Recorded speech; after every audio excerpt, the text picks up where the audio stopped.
In this video, I'm going to show you how to open a PDF document on your iPhone.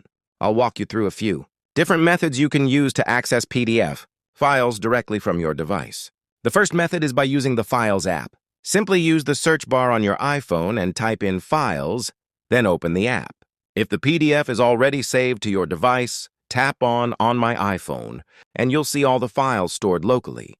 You can also use the search bar at the top and type PDF to quickly find all your PDF documents. To open any of them, just tap on the file and it will open right away. If you're trying to open a PDF from an email, just open the email containing the attachment. Scroll down to where the PDF file is shown and tap on the attachment to open it instantly. The final method is by using an app from the App Store. Open the App Store and use the search bar to type Adobe. Download Adobe Acrobat Reader.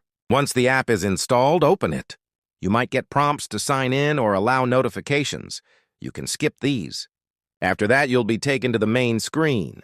Tap on Files at the bottom. Choose where you want to import the PDF from. So in this case, I'll tap iPhone Files and then select your PDF. As you can see, the app opens the file, and you can even make edits directly in Adobe Acrobat if needed. That's it for this video. Make sure to like and subscribe for more.